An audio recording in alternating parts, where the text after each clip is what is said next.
Okay, let's get into this one. You might have caught the headlines. Yeah, pretty wild story. Right. A 27-year-old student, Chinese, studying in Japan, gets rescued from Mount Fuji. Mm.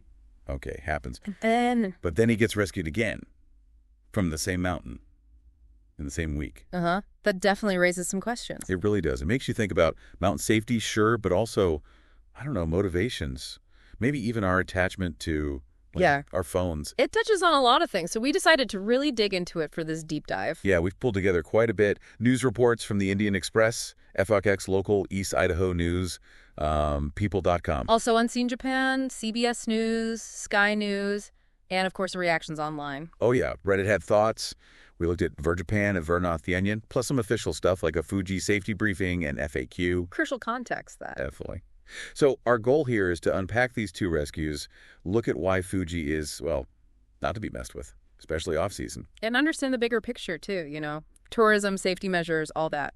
Exactly. We want to give you the full story beyond just the rescue twice headline. And it's key to grasp right away, climbing Fuji in summer, the official season. That's one thing. Totally different. Climbing it in April. That's another level of risk entirely. The mountain's essentially closed. Right. Let's start there. First climb, Tuesday, April 22nd. Students 27, studying in Japan. The timing is the first big flag, isn't it? Mid-April? Absolutely. The official season is what, early July to early September? Something like that, yeah. So April is way off. Way off. And they strongly discourage climbing then for very good reasons. The risks are just much, much higher. And he was on the Fujinomiya Trail, up around 3,000 meters. Yeah, pushing close to 10,000 feet. Pretty high up. So what went wrong the first time? Why the rescue? Reports mentioned altitude sickness, which, at that height, it's a real risk even if you're fit. And apparently he also damaged his climbing irons, his crampons. Some reports even suggested he might have lost them. Wow.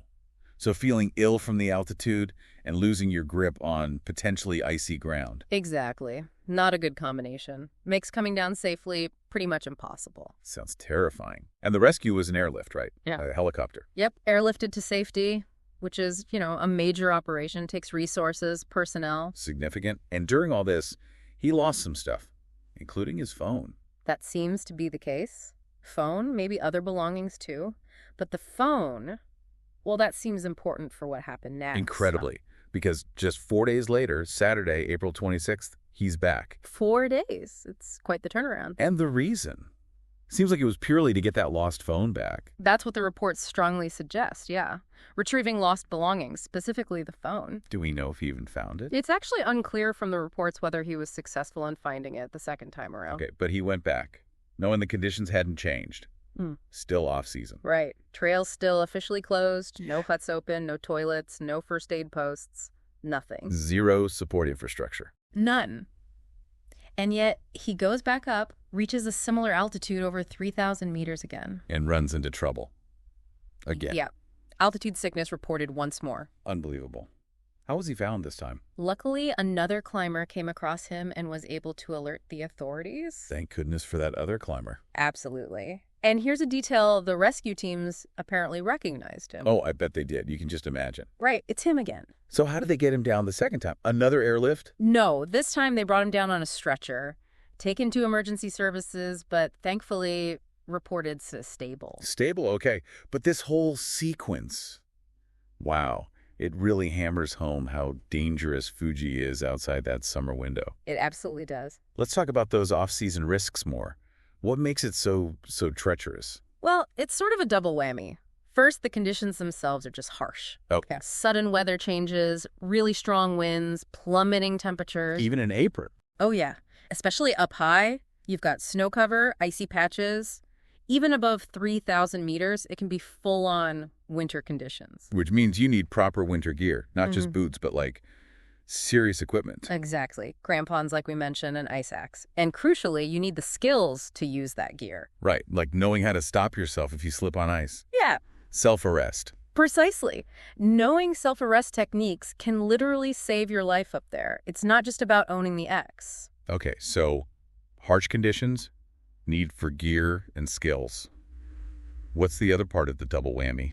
The complete lack of support. As we said, all the infrastructure shuts down. No mountain huts for shelter. No huts, no toilets, and critically, no first aid stations, no medical help anywhere on the mountain. So if you get hurt or sick, you're on your own. Help is far away, and getting rescuers to you is much, much harder for them. Yeah, I was going to ask about that. Rescue operations must be way riskier in the off-season. Hugely riskier. For the rescuers themselves, they're dealing with the same unpredictable weather, the same ice and snow, closed trails. It's a complex and dangerous job. And they're often going up because someone wasn't prepared, didn't have the right gear or experience. That's often the case, unfortunately. People underestimate the conditions. And then there's the altitude itself. Fuji's the highest peak in Japan, right? Over 12,000 feet. Just under 3,800 meters, yeah. Altitude sickness is a constant risk, year-round. Doesn't matter how fit you are. Yeah, this student reportedly got it twice. Which really highlights it. The rapid ascent puts a massive strain on your body. People have died on Fuji, even during the official season. That's sobering. It really is. The off-season just magnifies all those inherent dangers. Okay, so Fiji is this huge icon, UNESCO site, massive draw for tourists. Hundreds of thousands climb it every summer, 200,000, 300,000 maybe. So during that busy summer season, what are they doing to manage the crowds and keep things safer? They've brought in quite a few measures, things like higher climbing fees on some trails like the Yoshida Trail, supposed to go up to maybe 4,000 yen next year. Okay. Setting daily caps on the number of climbers, especially on popular routes like Yoshida, 4,000 a day, I think. Right, crowd control. Yep. Online booking systems to manage that, safety classes, even tests on the Shizuoka side, and really trying to clamp down on bullet climbing. Yeah, bullet climbing. Remind us what that is. That's when people try to climb straight through the night to reach the summit for sunrise without stopping to rest properly at a mountain hut. Why is that frowned upon? Seems like a common goal. It is, but it's really risky. Pushing yourself that hard, that fast, at high altitude without rest massively increases your chances of accidents and, crucially, severe altitude sickness. Right. Your body doesn't get time to acclimatize. Exactly. A slower climb, ideally with an overnight stay in a hut when they're open, is much, much safer. So, lots of rules and guidance for the summer. But it's interesting. It seems there's no actual penalty for climbing off-season, despite all the warnings. Legally, no. It's strongly discouraged, but not prohibited. And rescues are currently free. That's the current policy in Japan, yes. No charge for mountain rescue operations. Which kind of brings us to the public reaction to this student needing 2 rescues. Yes. That definitely stirred things up online. I bet. What was the general vibe on places like Reddit? You mentioned Japan and Burnout the Onion. A real mix. You had some humor, people making jokes. I think you mentioned one like a Yakuza side quest to get a phone back. Oh, yeah, saw that one. Jokes about what could possibly be so important on that phone. Yeah. But alongside that, a lot of serious concern and, frankly, anger. Anger about what specifically? About the perceived recklessness, especially going back the second time. Concern for the students' own safety, definitely, but also huge concern for the safety of the rescuers. Right, putting others at risk. And a lot of frustration about the resources used. Helicopters, rescue teams, twice in 1 week. Many people felt the second rescue was entirely preventable. So calls for him to pay for it. Oh, absolutely. Tons of comments saying he should be billed, at least for the second rescue.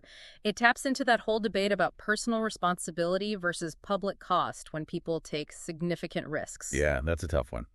So, stepping back, what are the main takeaways from this whole episode? What should we really understand? I think the biggest one is just how stark the difference is between climbing Fuji in season and out of season. It's almost like 2 different mountains. Right. Summer is managed, supported.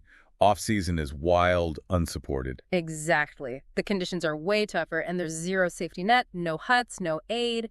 Any small problem can become catastrophic really fast. So heed the warnings.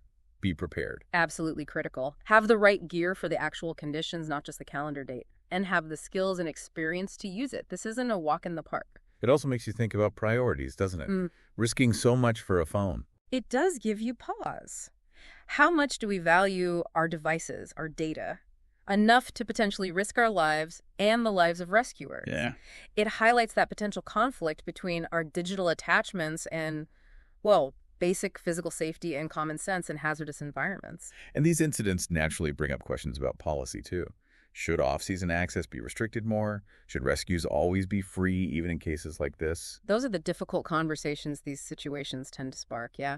No easy answers. And while it wasn't the main issue here, that mention of bullet climbing, it's another reminder, isn't it, that even in summer, there are ways to push the limits too far on Fuji. Definitely. Rushing the ascent, inadequate acclimatization, those are major risk factors anytime. This whole thing is just a magnification of those risks due to the off-season context. So yeah, what starts as a kind of, wait, what, news headline, Rescued twice. How? really opens up into this deeper story about risk, judgment, responsibility, and just the raw power and allure of a mountain like Fuji. And hopefully for you listening, this deep dive gives you that richer picture, that context behind the clicks. It's a reminder to respect nature, respect the warnings, and make informed choices. Definitely. So here's something to maybe chew on.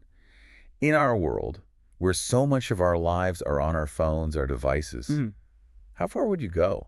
What's the calculus? Does this story make you think differently about your own attachment to your digital life and what risks seem acceptable to retrieve it?